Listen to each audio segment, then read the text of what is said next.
Hey YouTube, this is a video on setting up and taking down and moving electric net fencing.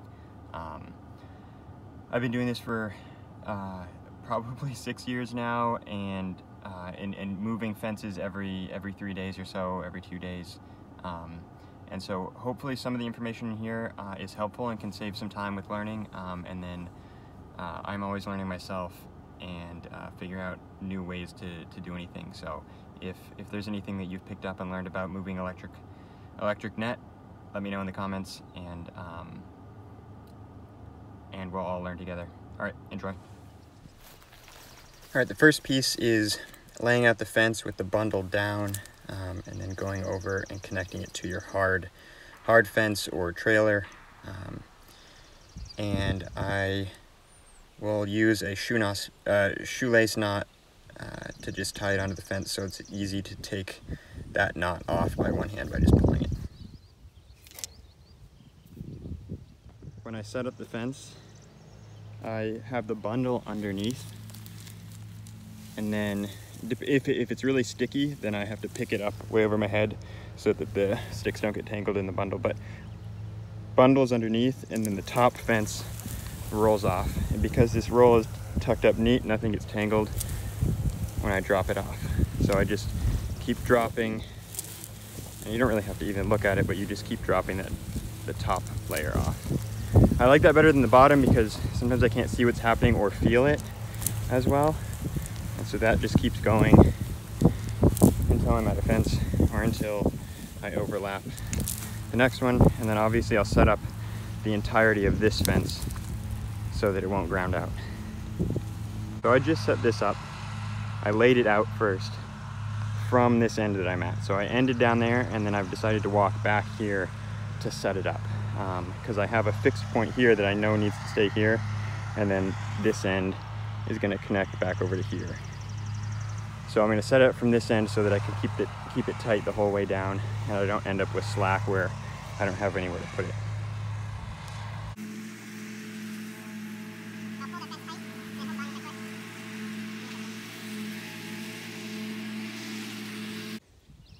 When I'm picking up the fence, I will hold the bundle in my left hand, and then I'll just grab the upright in my right hand, and when I join them together, it laps over. And this bundle with the stakes right here, I keep this really organized, so that the stakes won't cross over and get tangled. And then that seems to work pretty nice. I will always roll up the fence, because when you walk around with it dangled out, it tends to get tangled, or if I step over other fences, it gets tangled, or if the fence is hot, then you obviously shock yourself. So I keep this, I lay it out on flat ground, really as organized as I can, and this end with the stakes is as neat as possible. I roll up really tight in this section right here, and I keep it rolled away from the stakes so that the whole bundle overlaps up here and is a little looser up there, but everything is away from the pointy ends that get crossed over and tangled. When I get to this point right here, with everything away, I'll flop it over itself, and then I grab with my fingers through that right there, and then I'll only get that end strand that hangs down so the roll doesn't come undone. And then I'll throw it on my shoulder and go from here. All of our hard fence has a top electric wire, and then all the net joins up into it and goes out in sections.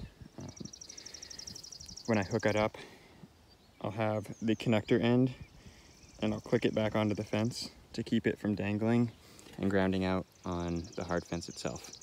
So when I hook up, I'll hook to that, and then I'll hook up to the hard fence, and I'll jiggle it to get the good connection. And I have dielectric grease on the ends of the jumper. I always, I have a whole bunch of little sections that just paracord or something like that, and I'll use just a shoelace knot, so then when I need to move the fence, I can just pull it and grab my string, and then I don't have to worry about untying something with two hands while I'm holding something else or anything like that. This might be getting a little too detailed, but when I tie the fence on, I'll tie it in the middle of the electric net so that it doesn't bow the top over and have a gap in the middle for goats to get through.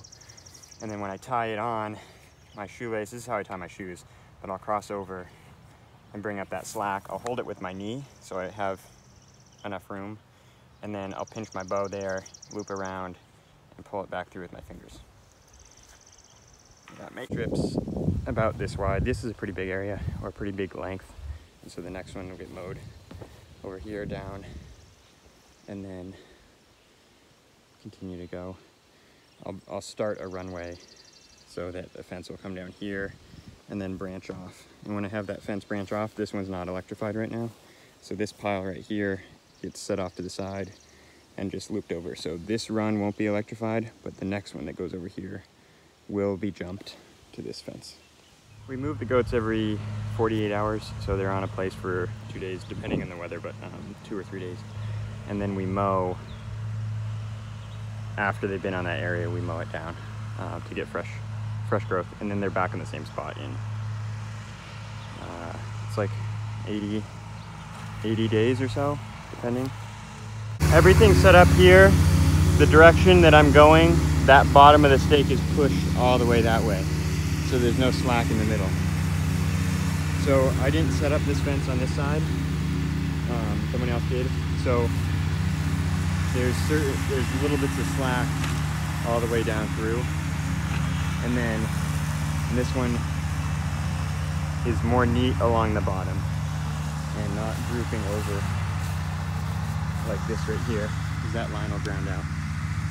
And then the whole overall charge of every fence that I have hooked onto this outer wire, this top wire, gets diminished. He might have set up that fence over here, maybe, allegedly. Ground it all.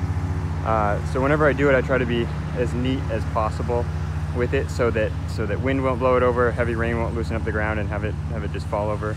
Like this stake right here is almost over. The other thing I just noticed on other fences is, so if I ever see this, I'll always fix it when I'm setting it up, and so that's crossed over, so it's got to get moved back over that knot so that it keeps the same length. Good example of this was stuck in the ground like this. It was tangled, and so when it was set up, the hot wire is wrapped around the ground, so that's just sucking energy from that main area, so that has to get pulled off and over so that it's back to normal. It can be slid up to be tight, and that wire won't hit.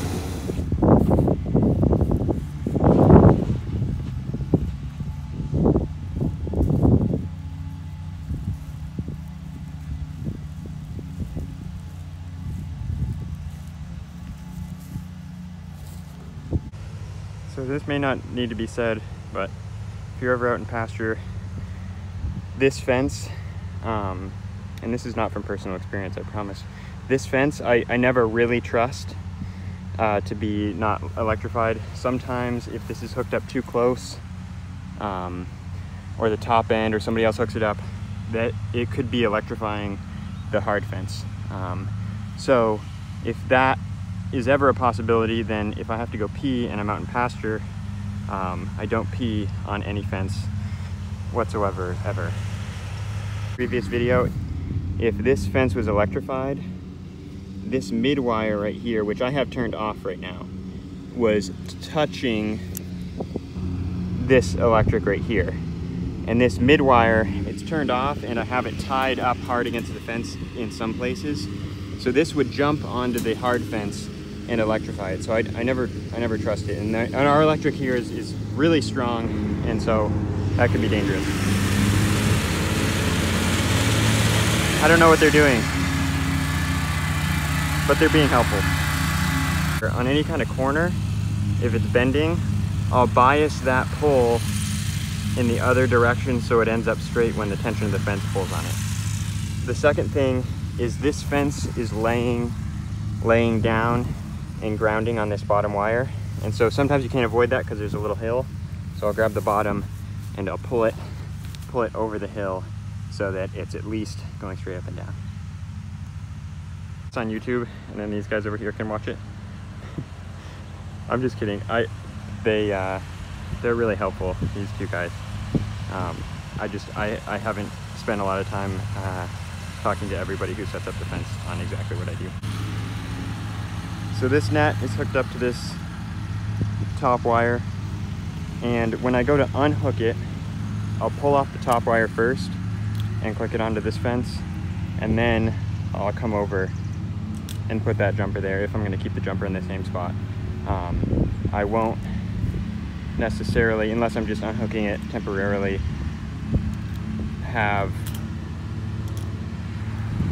leave that hooked up and then take this off and click it somewhere because it's going to jump over. An example of a fence that was coiled up pretty loose, and there's some stakes that are up high, and they are crossing over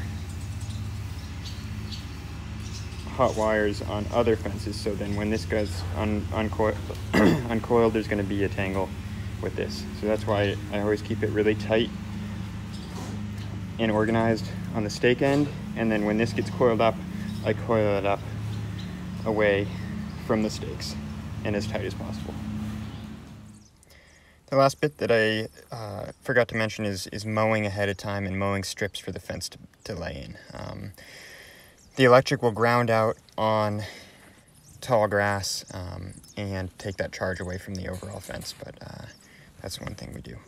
Thanks for watching, everybody. Hope you got something from it. Have a good one.